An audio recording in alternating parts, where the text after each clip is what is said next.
we are discussing the next topic is First World War. നമ്മൾ ഇനി ചർച്ച ചെയ്യാൻ പോകുന്നത് ഒന്നാം ലോക മഹായുദ്ധമാണ്. The conflict among the imperialist power is ultimately led the entire world to a war. Let's find out the reason behind this.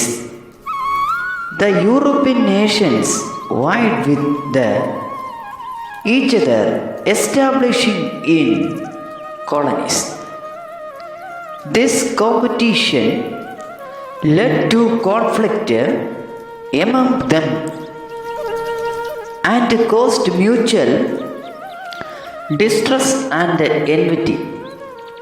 This further drove the nations to the signing of military alliances. The Triple Alliance and the Triple Entente were examples of such military alliances. Triple Alliance: France, Italy, Germany. Triple Entente: Italy, Austria, Hungary. ഇവിടെ പറയുന്നത് ഈ സാമ്രാജ്യത്വ രാജ്യങ്ങൾ അവരുടെ ശക്തി വർദ്ധിപ്പിക്കുന്നതിന് വേണ്ടി കിടമത്സരങ്ങളും മറ്റ് മാർഗങ്ങളൊക്കെ സ്വീകരിച്ചു. ആ ഒരു കോളനികൾക്ക് വേണ്ടിയുള്ള മത്സരമാണ് അവർ ലോകരാജ്യങ്ങളെ അല്ലെങ്കിൽ സാമ്രാജ്യത്വ ശക്തികളെ ഒരു യുദ്ധത്തിലേക്ക് കൊണ്ടെത്തിച്ചത്. ഇതിന് പല ഘടകങ്ങളുണ്ട്. അപ്പോൾ ഇത്തരത്തിലുള്ള യുദ്ധത്തിലേക്ക് അവരെ കൊണ്ട് എത്തിക്കാനായിട്ടുള്ള ഘടകങ്ങൾ പലതായിരുന്നു. ആ പല ഘടകങ്ങൾ ഏതാണെന്ന് നമുക്ക് നോക്കാം. യൂറോപ്യൻ രാജ്യങ്ങൾ കോളനികൾക്ക് വേണ്ടി പരസ്പരം മത്സരിച്ചു. അങ്ങനെ പരസ്പര മത്സരം അവർക്കിടയിൽ ശത്രുത വളർത്തി. അത് ആ ശത്രുത പിന്നീട് സംഘർഷങ്ങൾക്ക് കാരണമാവുകയും ചെയ്തു. ശത്രുക്കളെയും മിത്രങ്ങളെയും തിരിച്ചറിയാൻ പറ്റാത്ത വിധത്തിൽ ഉള്ള കാര്യങ്ങൾ അവരെ കൊണ്ട് എത്തിച്ചു. പരസ്പരം ശത്രുവാരാ മിത്രമാരാന്ന് തിരിച്ചറിയാൻ പറ്റാത്ത വിധത്തിൽ അവർക്ക് ഇടയിലുള്ള ശത്രുത അല്ലെങ്കിൽ സംഘർഷങ്ങൾ വളർന്നു. ഇങ്ങനെ രൂപീകരിക്കപ്പെട്ട സൈനിക സഖ്യങ്ങളാണ് ത്രികക്ഷി സഖ്യം അഥവാ ട്രിപ്പിൾ അലയൻസും ത്രികക്ഷി സൗഹാർദ്ദം അഥവാ ട്രിപ്പിൾ എൻറ്റൻറ്റും. ത്രികക്ഷി സഖ്യത്തിലെ ഉൾപ്പെട്ട രാജ്യങ്ങൾ ജർമ്മനി, ഓസ്ട്രിയ, ഹംഗറി കൂടാതെ ഇറ്റലിയുണ്ട്. ട്രിപ്പിൾ എൻറ്റൻറ്റിന് ഇംഗ്ലീഷ് ഞാൻ വായിച്ചപ്പോൾ ഇച്ചിരി മിസ്റ്റേക്ക് സംഭവിച്ചിട്ടുണ്ടെന്ന് തോന്നുന്നു. സോ ട്രിപ്പിൾ അലയൻസ് ആണ് ഓസ്ട്രിയ, ഹംഗറി ഉൾപ്പെട്ട രാജ്യങ്ങൾ. Triple entente England, Russia, France.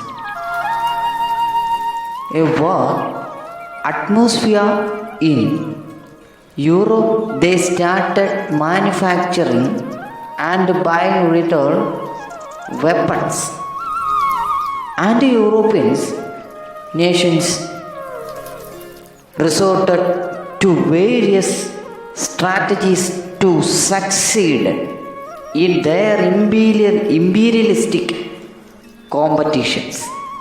അപ്പോൾ സൈനിക സഖ്യങ്ങളുടെ രൂപീകരണം കഴിഞ്ഞതോടുകൂടി യൂറോപ്പിലൊരു യുദ്ധത്തിൻ്റെ അന്തരീക്ഷം സംജാതമായി കഴിഞ്ഞു.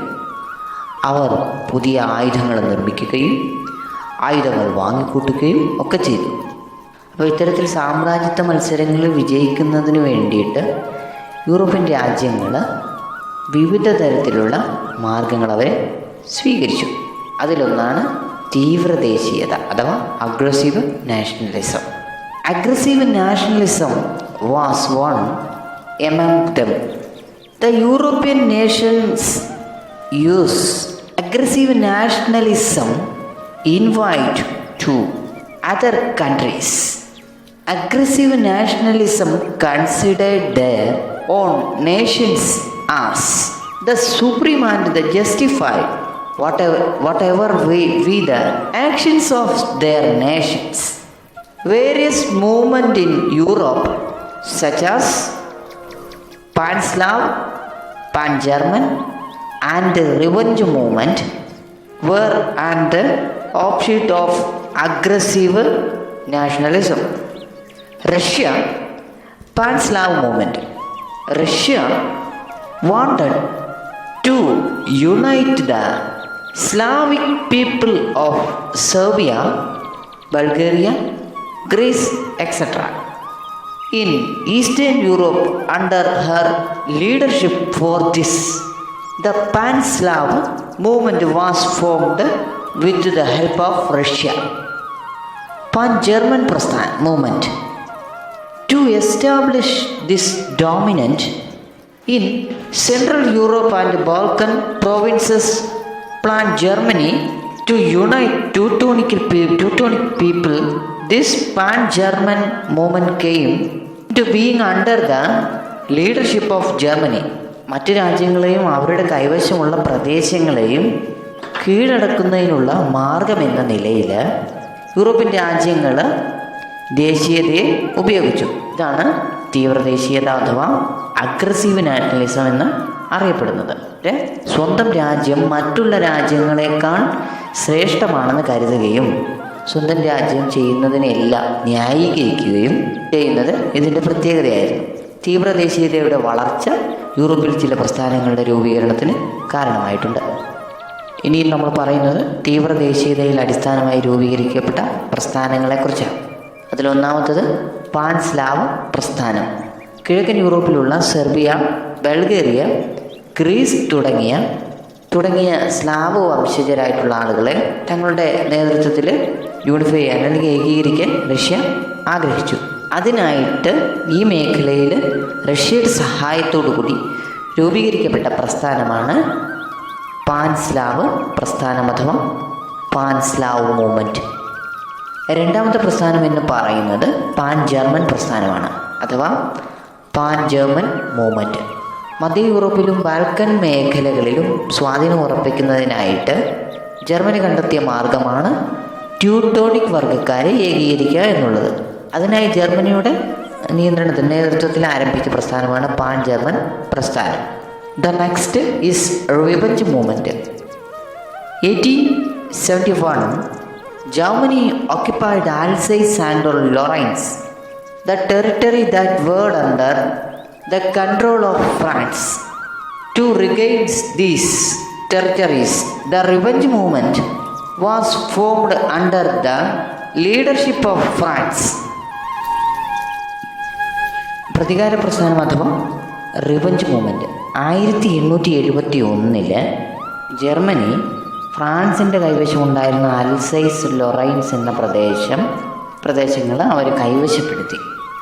ഈ പ്രദേശങ്ങൾ തിരികെ പിടിക്കുന്നതിനായിട്ട് ഫ്രാൻസിൻ്റെ നേതൃത്വത്തിൽ ആരംഭിച്ച പ്രസ്ഥാനമാണ് പ്രതികാര പ്രസ്ഥാനം അഥവാ revenge movement. Imperialistic rivalry drove the European countries into several crises, among which the Moroccan crisis and the Balkan crisis are considered to be important. When Austria laid its bid over the Balkan region with the support of Germany, Serbia claimed this region with the support of Russia.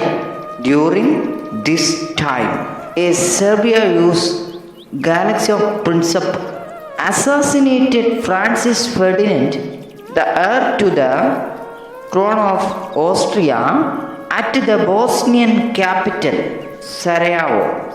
In July 1914, Austria held Serbia responsible for it and declared war on Serbia. On 28 July 1914, the Allied nations rushed to help their allies almost all the nations of the world directly or indirectly were involved in it. Therefore, this war known as the First World War. അങ്ങനെ ഈ സാമ്രാജ്യത്വ മത്സരങ്ങൾ, കിടമത്സരങ്ങൾ അവരെ ചില പ്രതിസന്ധികളിലേക്ക് നയിച്ചിട്ടുണ്ട്.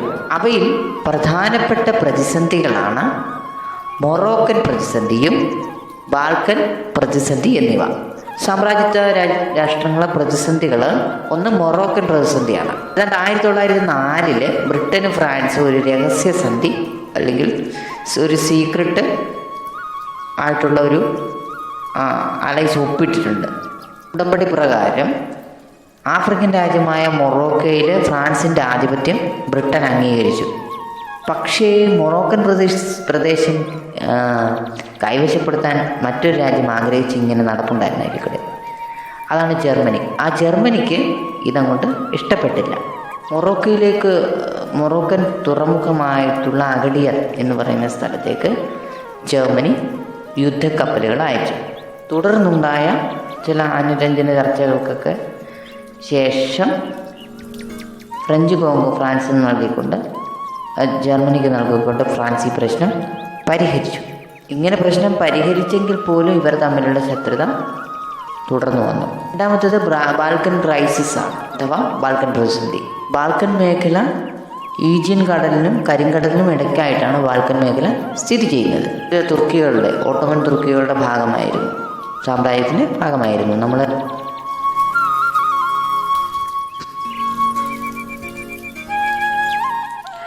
ഏതാണ്ട് 1912 Balkan aligns അഥവാ Balkan സഖ്യം ഉണ്ടായിരുന്നത് സെർബിയ, ഗ്രീസ്, മോണ്ടിനീഗ്രോ, ബൾഗേറിയ ഒക്കെ പരാജയപ്പെടുത്തി. യുദ്ധത്തിൽ വിജയിച്ച് കഴിഞ്ഞതിന് ശേഷം അതിൽ ഒരുപാട് ബെനിഫിറ്റ് കിട്ടും. ആ ബെനിഫിറ്റ് അല്ലെങ്കിൽ നേട്ടങ്ങൾ പങ്കിട്ടെടുക്കുന്നതിൽ അവർ തമ്മിൽ തർക്കങ്ങളുണ്ടായി. ഇത് ബാൽക്കൻ രാഷ്ട്രങ്ങൾ തമ്മിലുള്ള യുദ്ധങ്ങൾക്ക് കാരണമായി. ബാൽക്കൻ പ്രദേശത്ത് ആധിപത്യം ഉറപ്പിക്കുന്നതിനാണ് സെർബിയ റഷ്യയുടെ പിന്തുണയോടുകൂടിയും ജർമ്മനിയുടെ സഹായത്തോടെ ആസ്ട്രിയയും ശ്രമിച്ചു. ഈ സമയത്താണ് 1914 ആസ്ട്രിയൻ കിരീടാവകാശിയായിട്ടുള്ള ഫ്രാൻസിസ് ഫെർഡിനൻഡ് എന്ന് പറയുന്ന ആസ്ട്രിയൻ കിരീടാവകാശിയെ ബോസ്നിയയുടെ ക്യാപിറ്റൽ സിറ്റി, തലസ്ഥാനമായിട്ടുള്ള സാരയാവോയിൽ വെച്ച് സെർബിയയിലെ ഒരു യുവാവായിട്ടുള്ള ഗാവ്ലോ പ്രിൻസപ്പ് അദ്ദേഹം എന്ത് ചെയ്തു? ഈ ഓസ്ട്രിയൻ കിരീടാവകാശിയായ ഫ്രാൻസിസ് ഫെർഡിനൻഡിനെ വെടിവെച്ച് കൊന്നു. അപ്പോൾ ഇതിന് ഉത്തരവാദി സെർബിയയാണെന്ന് പ്രഖ്യാപിച്ചുകൊണ്ട് സെർബിയയ്ക്ക് മേലെ 1914 ജൂലൈ 28 യുദ്ധം പ്രഖ്യാപിച്ചു. ഇതിനെ തുടർന്ന് ഓരോ സഖ്യരാഷ്ട്രങ്ങളും തങ്ങളുടെ ചേരികളിലുള്ള രാജ്യങ്ങളെ സഹായിക്കുന്നതിനായിട്ട് മുന്നോട്ട് വന്നു. ഈ യുദ്ധത്തിൽ ലോകത്തിലെ ചെറുതും വലുതുമായിട്ട് ഒട്ടനവധി രാജ്യങ്ങൾ നേരിട്ടോ അല്ലാതെയോ പങ്കാളികളായിട്ടുണ്ട്. അതുകൊണ്ടാണ് ഈ യുദ്ധം 1-ാം ലോക മഹായുദ്ധം എന്ന് അറിയപ്പെടുന്നത്.